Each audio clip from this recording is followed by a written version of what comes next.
So you are taking the role of a board game publisher, and you're going to be creating board games of all different types in an alternate universe, which is very different from our own, but somehow familiar in different ways. So there's lots of little Easter eggs in the game, nods to things that we love about tabletops and things like that. The first thing you need to know is you have your board game table in front of you. This is a hexagonal board game table with a sort of felt middle. You're going to be putting your workers around that. You should have a starting worker, who is your founder. That goes next to the WoW section in your player board. They slot in like they're sat at the table. Should we go around and say names for those? Jess? Doddy. Doddy. D-O-D-D-Y. Doddy, got you, Yeah. sorry. I'm Sean. Sean? I'm John. John. And you three know each other, or is We it? know each other. Do you mind me recording the gameplay? It's putting it this way, so That's you know, fine. That's great. All right. I'm Joe, I don't know why that's turned around. Hey, Joe. I'm one of the designers of the game. So this is your table, this is your founder. We're playing the starter game at the moment, and I think we'll probably do a full game. How long have you guys got? I'm trying to work out timing-wise. Do it. Go. Yeah? Okay, we'll do a full game. Full lot. Okay. We'll So suffer later. this will give you an experience of what the game is. The only difference is this is going to be the first intro game. So things like the POW and the WoW, those are in the base game, but we don't recommend them for your first game. That's sort of special individual powers you will have and different disadvantages you'll have and things like that. This game you're just going to do the starter game, so you can ignore those symbols. So the aim of the game is to get the most victory points, as in all good games, and the game is going to end when this hourglass reaches the 0 marker in the top left of the corner, which is currently covered by your score markers, which are going in the opposite direction. Okay. It's a worker placement game.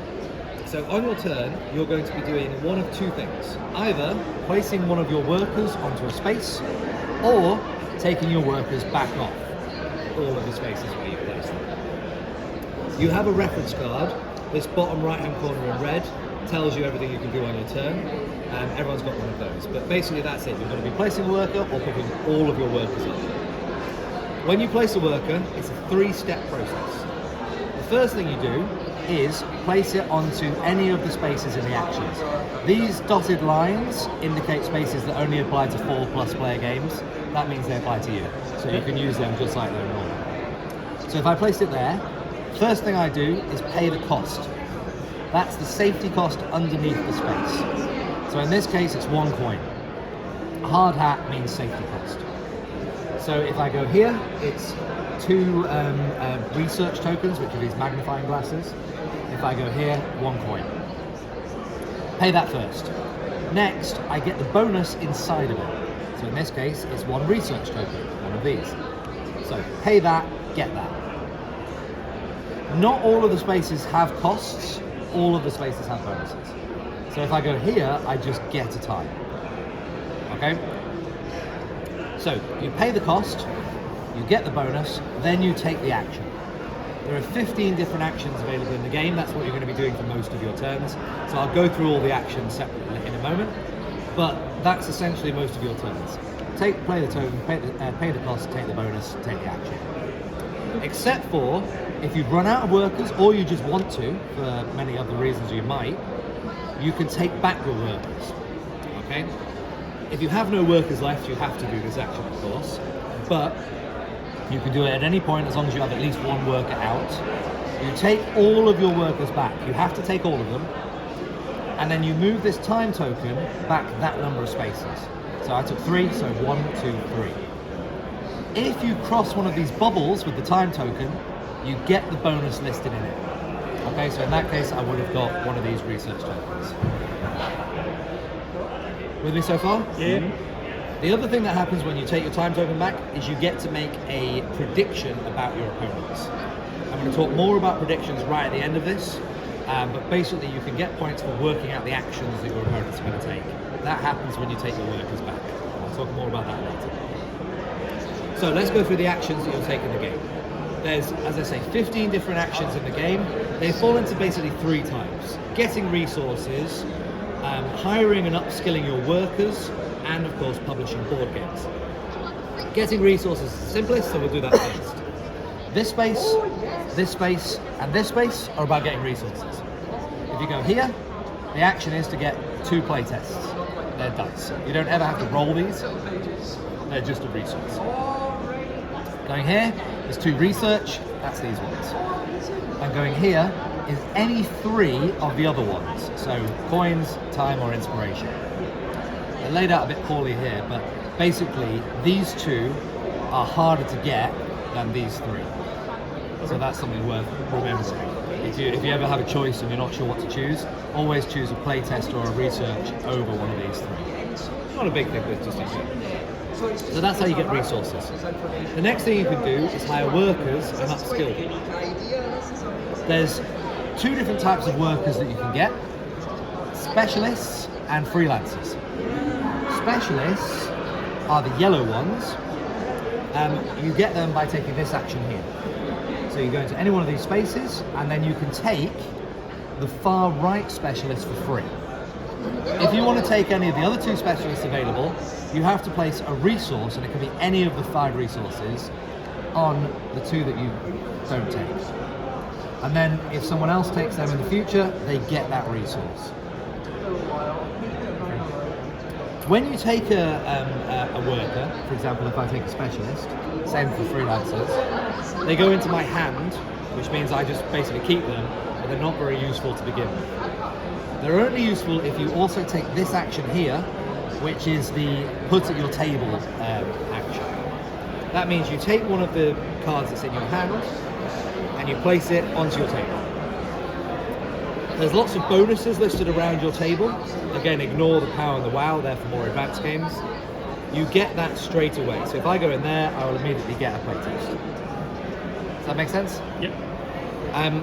If it's a yellow worker, it's a specialist. Specialists are really powerful because they also get you an equivalent actual worker. So, for example, I will get this lady. So I place her at the table. You don't get her until she goes to your table. I now have another worker. So instead of having 4 workers, I have 5. But this worker is slightly different. She applies to a specific action, and she could do special things within that action. So she is just normal on all other places, but with this action here, she can do 2 things. One, and this is true for all the specialists, the action that she's responsible for, she doesn't have to pay safety costs. So if she goes there, she can go in that space for free without paying 2 playtests. The second bonus is unique to her and that space. In this case, she could take any 3 of these without placing resources on the ones to the right. So just like these ones, if you want to take these, you have to place resources on the ones to the right. Her power is if you use her on this action, you don't have to do that. Does that make sense? Yep. Now there's 14 of these workers, which means there's 14 different special actions. These are all listed on the back of your player card. So that's probably the hardest bit to get to know, is like, what do these special actions mean? They're all explained on the back of your player card. But obviously I'll explain them as we go along. So how did we know that she does cool stuff on there? Or is it because of that icon? Because there? she's got the icon there, and symbol. So if I took him, for example, or her? Her is this action. Yeah. For him, this action. Got it, okay. Does that make sense? Yeah. Then we have freelancers. Freelancers, same deal. You hire them there, you put them at the table there. So they go in your hand, place them at your table, take the bonus. Freelancers are a bit simpler than specialists. First thing is, they have victory points at the end of the game. So this one will be worth 3 victory points at the end of the game. They also give you an extra space that only you can take. Okay, and this is a non-predictable space, which will be important later. But let's say I place that there. I can now use my worker to place this here, and I can get the bonus listed in there. Usually they're going to be more powerful than the main action or bonuses. So these are special action places that only you can take. Then you have upskilling. Now you're going to be making board games throughout the game, and you need to make a board game, you need a box, you need a mechanism, and you need a component. Mechanisms are the cogs, components are the horses. So chess piece. If you have all three of them, you have everything you need to produce a board game. When you're making these things, though, there's 4 levels of each one. The higher the number, the better it is. So a level 4 mechanism is a really good mechanism, a level 1 is a really bad mechanism. If you want to get higher level mechanisms in your games, you need your workers to have the right skill level to do that. So you start with one founder, they're all the same, and they have one of each skill level on them. So that's one box, one mechanism, one component. That means at the beginning of the game, you're only allowed to take level 1 box, level 1 mechanism, and a level 1 component. As you get more workers, you'll see that they have skill points on them. That's in addition to yours. So this one is a component skill, which means now you have 2 component skills, which means you can get a level 2 component. How can you see that's a component skill? Sorry. It's the horse, same symbol as Got that. it. Okay. These will have different numbers of skill points on them. These tend to only have 1 each. These can sometimes have up to 3. So you can get more workers to get more skill points. The second way of getting skill points is skilling up the workers you currently have, and that's this space here. All 3 of them. If I place a worker in one of these 3, then I take the top 4 cards of this deck, and I can buy one of them. Now these are all going to be different, and they'll have different numbers of skills at the top. Some of them will only have 1 skill, some of them will have 2, some will have 3. The amount they cost is listed in the bottom corner, and it's always equivalent to the skill numbers. So that has 2 skill things, so it's worth 2. That has 1, so it's worth 1. Once I've bought one of these, I can then place him underneath one of my workers. I immediately get whatever that is as a bonus, in this case a light bulb, which is an inspiration. And now that worker is worth 2 box skills instead of 1. So that's another way of skilling up your You have to workers. immediately assign it, or can you hold on to that? You can hold on to it if you want. Not really much point, to be honest, because it doesn't really matter who you apply it to, you just want the extra skill. But theoretically, you can take your time if you want to. Perhaps you might want to stop being predictable, which we can talk about later. Bombard one person. Most people just assign it straight away. So that's how you skill up things. This is the item action. If you take an item card, you basically get a one-off bonus. Works the same way as these guys. That's free. All of these cost based on how far to the left they are. You just get the thing on the card. Most of these you're going to want to just take straight away. There's no reason not to. Just discard them and take the things. Sometimes you might want to hold on to them. Like for example, that one you might want to hold on to a little bit later in the game. And some of them are ongoing. They have this little infinite symbol.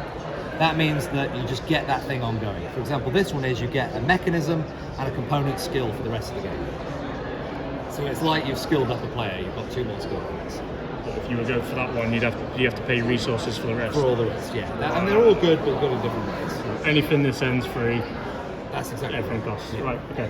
So let's talk about making games. Making games is where you're going to get most of your points. So to make a game, you need those 3 items: box, skill, box, component, mechanism. To get a box, you have to go to this action here.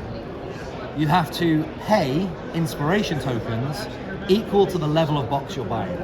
That costs 4, that costs 3, that costs 2, that costs 1. These are all here. When they run out, they run out. There's no more of that number. Okay, right. When you take that action, you have to make sure you have the skill points available to buy the one you want. So to begin with, if you go here, you can literally only buy that one because you've only got 1 box skill. If you start building up that table, you can maybe buy 3s or 4s. But you need to have enough skill points for it. The same is true of getting components or mechanisms, which is this action here. The only difference is, when you're buying mechanisms, you have to pay playtests. When you're buying components, you have to pay research. So a level 4 component costs 4 research. A level 4 mechanism costs 4 playtests. Same deal. You have to have the skill points available to do that. Once you have a box, a component, and a mechanism, you have everything you need to publish a game. As it is, This is worth points at the end of the game equal to all of these added up divided by 2, rounded up. So that's 8, 11, rounded up, it would be 6. Thank you. Took me a moment there. So that's worth 6 points at the moment. But because I have all 3 of those things, I can publish it. That's this action here. Any of these, I get to publish the game. That's when you take a box top. So all of these are different box tops. It doesn't matter which one you take, it's all thematic. You can just decide, I'm publishing a game about stopping viruses called the flu. So I'm going to publish that. Once you put a box top on it, it comes off your table. Your table is then free to make a new game. And this is published, and now this is worth points at the end of the game, equal to all of these put together. So instead of being worth 6, it's worth 4, 8, 11. Okay, so it's doubled in value essentially. But it doesn't stop there, because you might want to try and put your game up for an award. These are going to go quickly, so be careful with that. But every one of you has one of these cards. I don't know if you don't. These are all different for every player, but essentially they're the different things you need to gain awards of different levels. There's 3 levels of awards, level 1, 2 and 3. The red's at the bottom, yellow's at level 2 and blue's at level 3. This is the minimum requirement, it's minimum, you can exceed it, that you need to get that level of award. So if I've published a game that has a level 2 box, a level 2 mechanism and a level 1 component, then you're eligible for a level 1 award. And for every level 1 award you get, you'll get 11 points at the end of the game. Mine's different. Yours is different. They're all different. Everybody's is different, Oh, Dodgy. Some are better, some are worse. So for example, 11 points for level 1 is pretty good. Level 1s are good for you. But 15 points for level 3 is okay, and 11 points for a level 2 is dreadful. Okay, because you may as well be making level 1s. So you want to look at your own card and decide what you're going for. Okay, I've got an easier game. so with that card, there's no point in me going any higher, because it's only like... I would say level 1s are probably the best way to go. Yeah. If you can get level 2, why not? You know, you might just see it as worthwhile, but for you, level 1s are really good. Okay, I'm with you. But of course, they might disappear quite quickly. In which case, the level 2 is going to appear quite more attractive. So just bear in mind that these aren't the same for everybody. You're going to be getting different points on yours. It is open knowledge. Feel free to ask for people's cards to have a look at them. No. But that is the case. Right, so that's essentially the sort of the loop of the game. You're going to be getting resources to get boxes, to get components, to get mechanisms, to publish the game, to get awards. Okay, if you can get an award, that's a big number of points. You are unlikely in a full game to publish more than 2 games. Okay, you're probably going to get 1, 2. Have seen 3 before, but it's rare.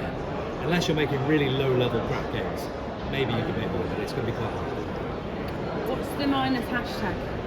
That just means you have to pay minus the number, and that means the number. On Okay, it. fine. Yeah. So the same thing with this guy, minus the number, which is minus the number. Okay. So that's kind of the loop for making games. There's not much more we need to go into. Objective cards. Everyone starts the game with one of these. If any one of them has a golden pair on it, please give it back and I'll get you another one because that's from the expansion. Essentially, these are objectives you want to reach before the end of the game. These are public information, so leave them face up on your table. If you have achieved that thing in the bubble before the end of the game, or at the end of the game, then you gain the points listed in the bottom right hand corner. If you haven't achieved them, you lose the point that's listed in the bottom left hand corner. So this one means that I have to have 3 component skills around my table. If I do, 3 victory points. If I don't, minus 1 victory point. It's very easy in this game to acquire resources. You'll find yourself, you can build engines where you can accumulate loads and loads of resources. They are useless to you unless you spend them, or you can find objective cards that get you points for them. For example, this one gets me 5 points if I have 2 coins, 2 inspiration, and 1 playtest at the end of the game. Okay? If I just have those things at the end of the game without that card, I get nothing for it. You can't duplicate them up. So for example, this one needs 2 coins. This one needs 2 coins. So you need To get 4 both, coins. I need 4 coins. Yeah, I can't use the same 2 for me.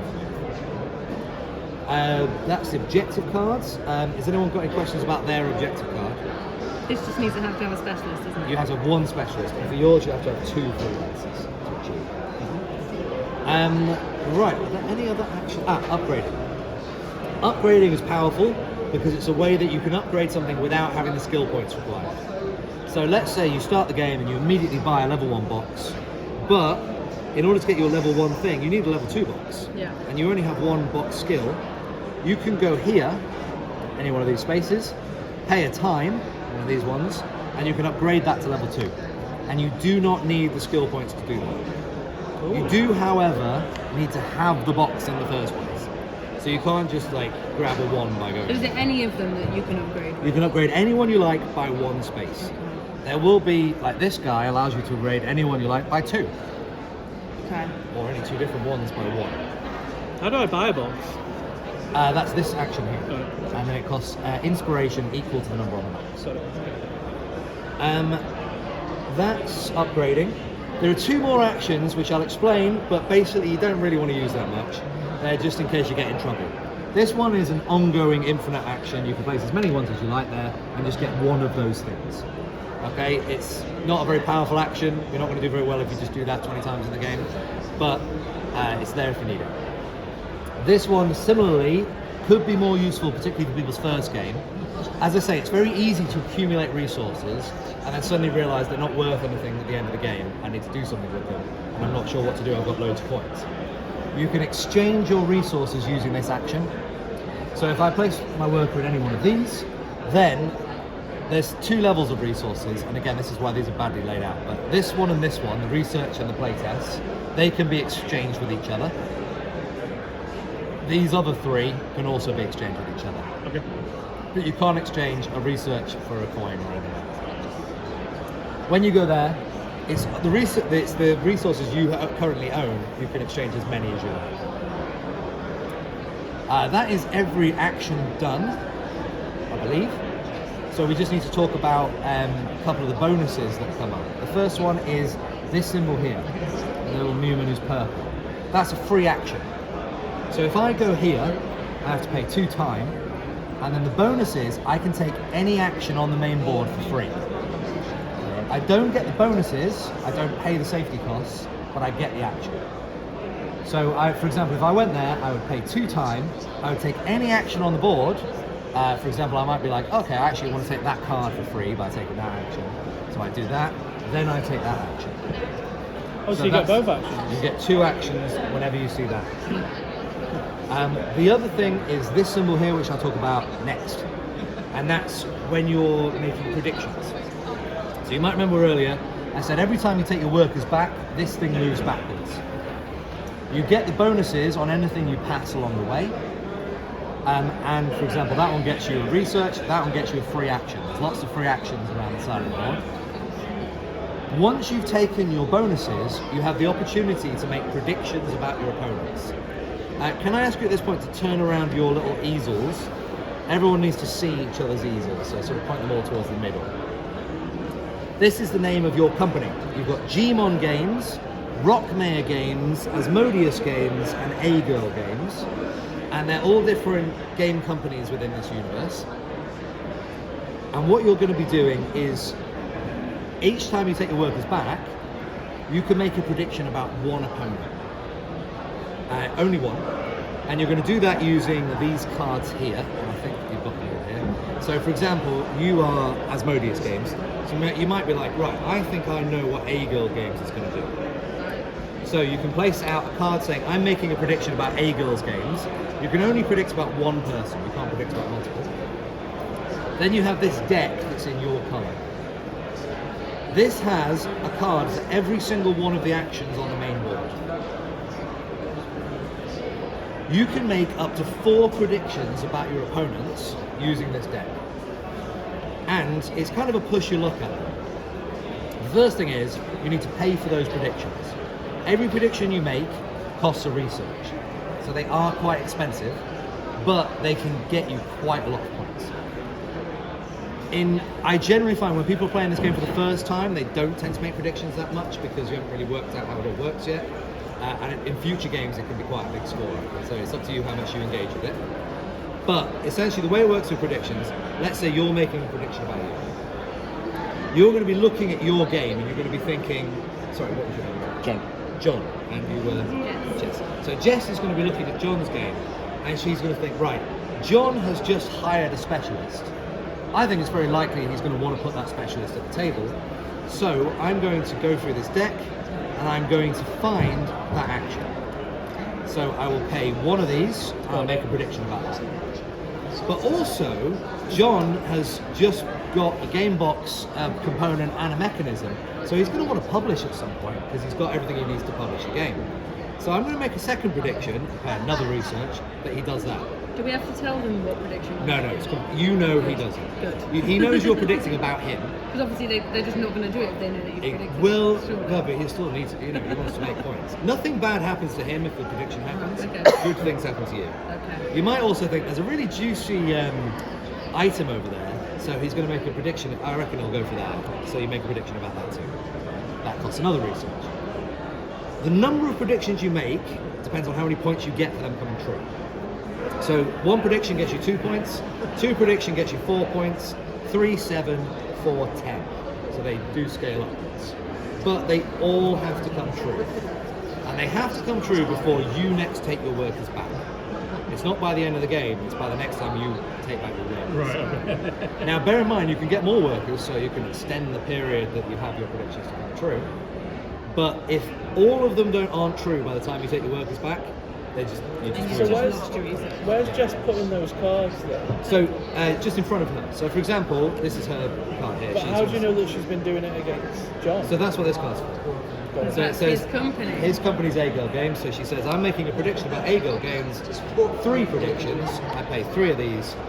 And now it's Jess's responsibility to flip those cards as John takes those actions. Okay?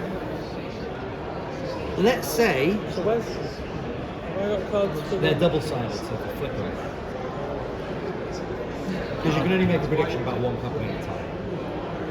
And let's say that Jess is not doing well. Let's say she's done her predictions. 2 of them have come true, but she's only got 1 turn left, and it doesn't look like John's about to do her 3rd prediction. That's what this bonus is all about. This allows you to make a prediction come true, even if it didn't. So all you have to do is take that bonus there, and then your So as 3rd long prediction. as I've got 2 of these and pay that, I Oh, can. don't- Yeah, they're usually expensive because that's really powerful. Yeah. But, Yeah, but we're both that's in where play. you can do that. Are you okay? Are you missing anything? What's the matter? No, Sean wasn't taking the 3rd card, and he's like, "Oh, well, I've got it on both sides." Like, no, but if you predicted on 2 different people who are on You both sides, can yeah. only predict on one person. Oh, right, okay. So did everyone hear that about this one? Yes.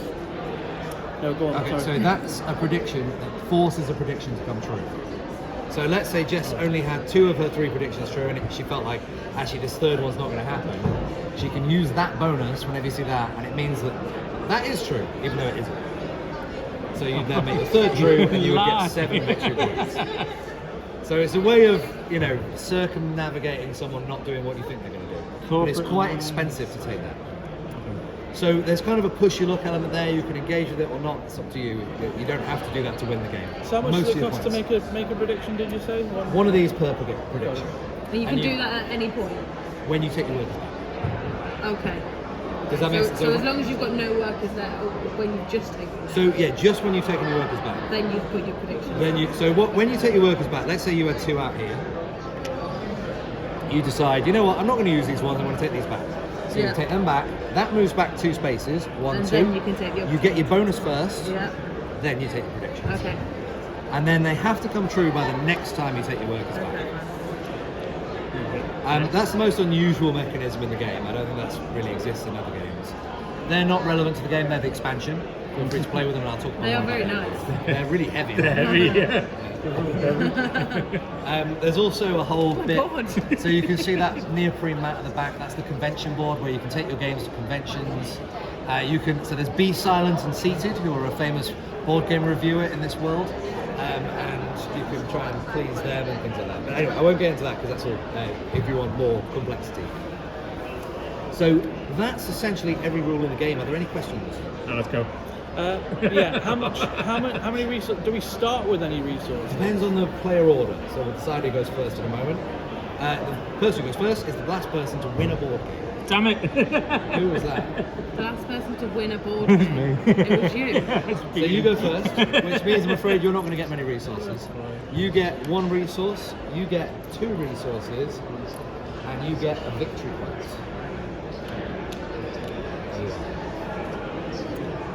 Right. You're gonna need it.